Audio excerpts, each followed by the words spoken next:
Oh my gosh. Aren't you so excited? Yeah, I'm sure it is. Thank you. We're good. We're very excited for you. Yes. I know. Yeah, I would. Well, I mean, whatever.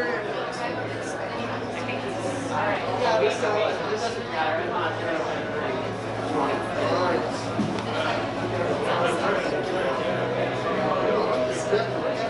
It's called A-L-E-N.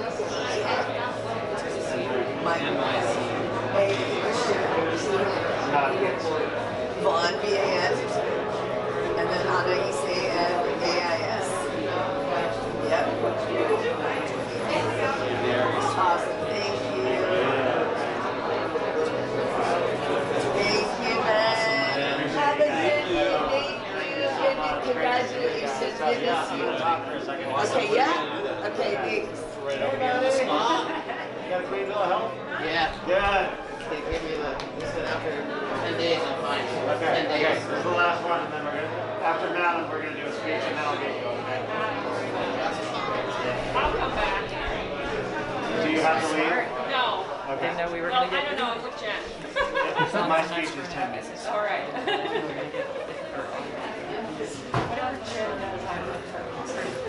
I'll come back then. You just be a cheerleader.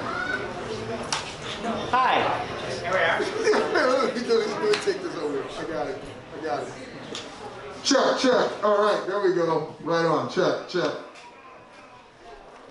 First, I want to thank everyone for coming out and supporting local art, authors, and creativity. I say that because Ben Johnson, who I'm here to introduce to you all, is not only an author, he's also a musician and a filmmaker. He does like so much creative stuff. You'd think he was like living in a burning building where the very act of creativity will put the fire out.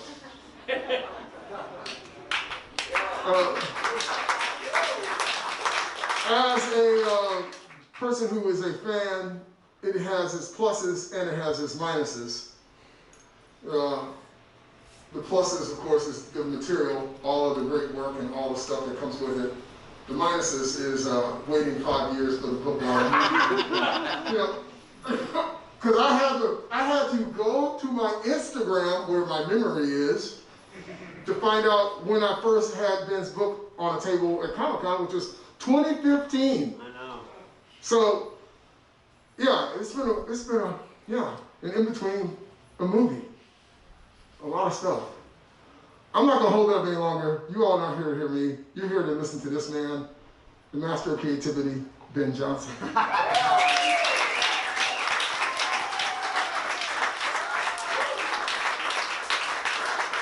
Thanks, Ted, and thanks for coming out, everybody. And also, thanks a lot to Justine and the Verbatim crew, because Justine is a national treasure, and especially a San Diego person that should be celebrated all the time. Really helps us out. Helps out artists, helps out authors, helps out everybody, really, by having this store. Also like to really quick just thank the people that helped me do this. Ryan from Grand Mall Press, who published my books, totally indebted to that person. My mom, and to Claire Carrasca and to Roger Morrison, who did my copy editing each book, totally invaluable. Araby and Berkeley, who are my beta readers, super awesome. And to Dave, who did the art for the new books, Tommy, who did the layout for the new books, and to my wife and my daughter for letting me fulfill my wacky dreams.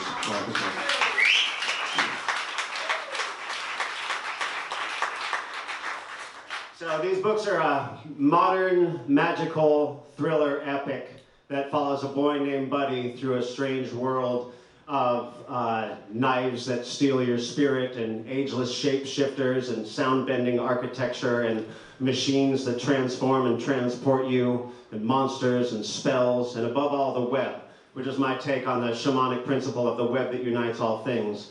And it's a book of people that can take those things and manipulate them and change them to not only change your perception of them, to change reality itself, and oftentimes change themselves in the process. I started this book, the first book, about 10 years ago. And I had absolutely no idea what I was doing until I got a dog. We got a dog named Lila, and I started going through the canyons of South Park and Golden Hill all the time with my dog. And the canyons started to just kind of write the story for me.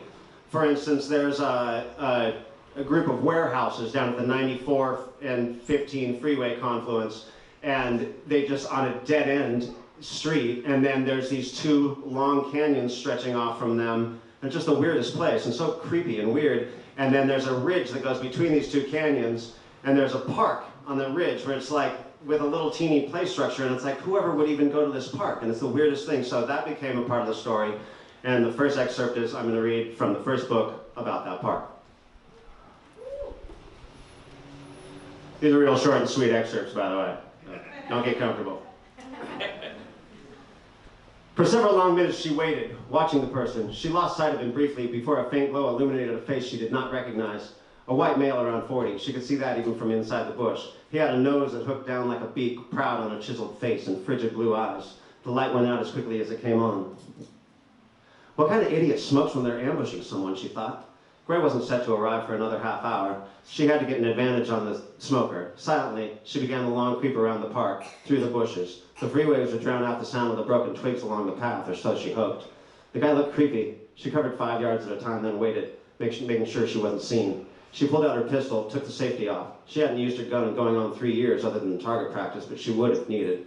She gripped her flashlight, its hefty weight snug in her hand. The man was on the other side of the last thick knot of bushes, or was when she started this slow trek.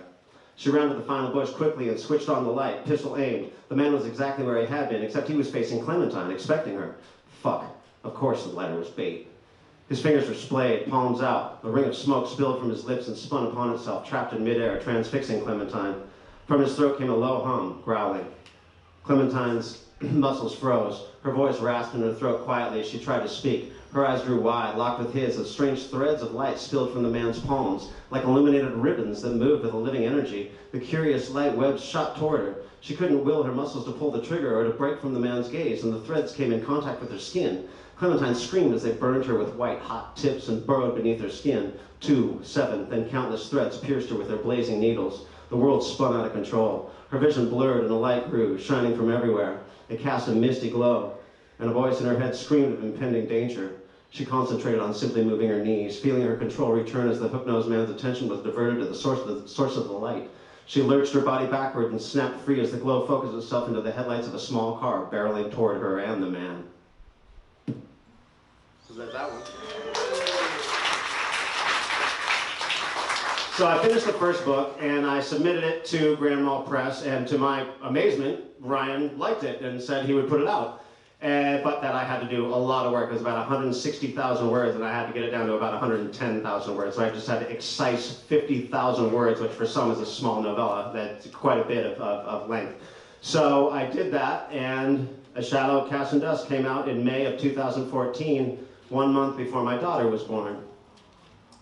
And so then I started Blood Silver, and it had to be written largely during Hazel's naps because first year of a child's life is pretty intensive.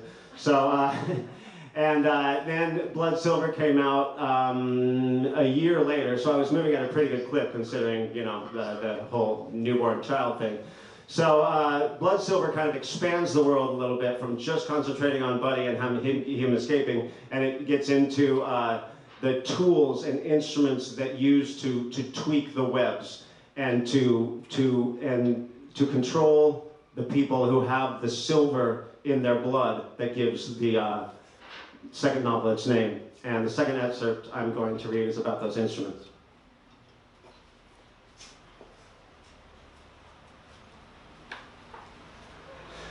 The large raven hopped around the disturbed earth in a circle. A throaty caw escaped its beak and it spread its wings wide. Dancing smoke curled around feathers, gaining a solidity as they turned to the hands and body of a stout man.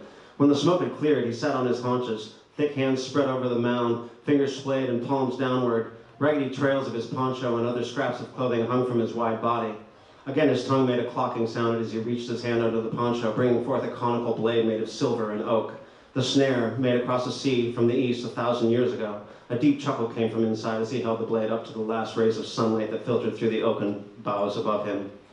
Silver and gold light shot from the setting sun's reflection off the blade, and the beams fanned slowly downward, coming to rest perfectly on the square of turned earth. A hum, high and light, rang out. The earth inside the grave was glowing like in an illuminated cloud. The hum grew louder. Abraham Blackwing sang a low note beneath the snare's high pitch. He clocked his tongue again, stopping both. Silence dropped like a curtain. The world paused. Even the bugs on the breeze were frozen in time. When he stabbed the oaken spirit snare into the earth covering Garth's grave, the world moved again. Heavy soil was buoyed by light. Then it rose. Abraham blew upon it, spreading it back among the trees and bushes to the rear of his house. It thinned and dissipated until through a dusty haze, he could see the head and shoulders of the drunkard Garth, sitting propped against the wall, staring through the dead eyes in the darkening sky. Abraham made another sound, sharper, higher. The dust moved as one, swaying in a circle and gaining speed until it whipped around like a tornado, sucking the dirt out of the hole and coating the surrounding foliage, swirling around Abe without touching him. As it cleared, Garth was uncovered like a sped-up archaeological dig. Abe walked around the pit until he was crouching just above the crown of Garth's head. He hacked, bringing up something from his throat, then spit dark saliva down into the dead man's scalp, right where the 3 sections of skull had fused over a soft spot long ago. He rubbed it in, saying a word forgotten in this world, and stabbed the knife's point through the scalp and into the brain. Abe's hand jittered on the handle. Garth's eyes rolled and a roar escaped his lungs. Abe looked at the knife and laughed. Thanks. So I was going on a pretty good jaunt, and hey, this writing thing's going pretty well. And I was also making some short films with some friends of mine, and I had the brilliant idea of saying, why don't we make a feature-length film? How hard could that be? So that is where the 5 years from the second book to the third book comes into play. Ted, if you're listening. So that's what happened in the meantime. So I did not have any idea how much work that was going to be making a movie, which is very naive of me, and thankfully it was naive of me because if I knew, I probably would have done it. It's a lot of work. However, the amount of work made it so I could come back and look at the book with fresh eyes. And when I looked at it, I had about 30 beginnings, 0 middle, and 0 endings. So I was like, oh my God, this is a total mess. So I chiseled it, and got it together for about another year until it was where I wanted it so I could wrap up all the strands of this huge web that I had made for the 2 previous books and bring them all to a conclusion and have it all wrapped up nicely in the bow. So the third book kind of takes it so we are in the webbed world, the different dimensions of there, and these machines that are inside of this architecture, these architectural buildings that actually can do different things like transport and transform people and have different qualities and properties that they can do. And the last one is about one of these machines.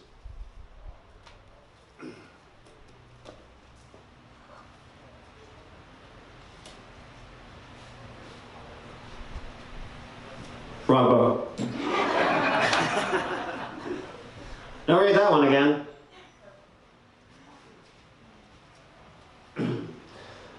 Now, said Uriah, pulling from his pocket a tangerine-sized black orb with etchings along several parallels, is the next level of your tutelage. As the wrinkled hand lowered, the black metal ball hung in midair. Eddie's eyes were glued to it. He could feel the pressure as the ball spun in 2 directions, slid along the middle and opened. From inside came another orb, only slightly smaller, that did the same dance, and a third orb was birthed. The 3 of them gravitated towards Eddie's head, began slowly circling it, shooting beams of light around the room as they sped up. The effect was an optical illusion, unlike anything he had seen. Webs of light whipped along the walls like the reflection of pool water after a cannonball. Then the machine began to make noise, a keening pitch, rising and falling to incredible heights and depths. Lights were cast by the spinning orbs, and where they hit the wall, white glowing tendrils emerged. It wasn't the first time Eddie had seen them, but it was the first time they spoke to him. The voices assured him, not that it would be painless, no, there would be pain, and great loads of it, but that there would be glory afterwards. Things he'd never dreamed of would avail themselves to him. Powers would be birthed. But first, the pain. His veins pulsed, blood thick as tar, watching the lights shoot around the room. Now there were upwards of 100 tendrils swaying from the walls, growing, A deep rumbling came from the machine, and the tendrils stretched towards the mouth, which brightened to a pale blue shine. Bring the pain, he thought, not knowing what he was wishing for. The machine bucked and hummed, then one thick tendril exploded from its opening. Eddie's mouth had just enough time to loll open before the tendril slid past his teeth and down his throat. He watched it happen, saw its tapered end flap, following the bulk of it down somewhere inside of him. The pain shot through his extremities, feeling like they might burst with the pressure, then spread throughout his entire body, stretching beyond the point of belief. He felt like an inflated balloon and was sure he would pop. Then, in an instant, the pain was gone. And so was Eddie Calhoun.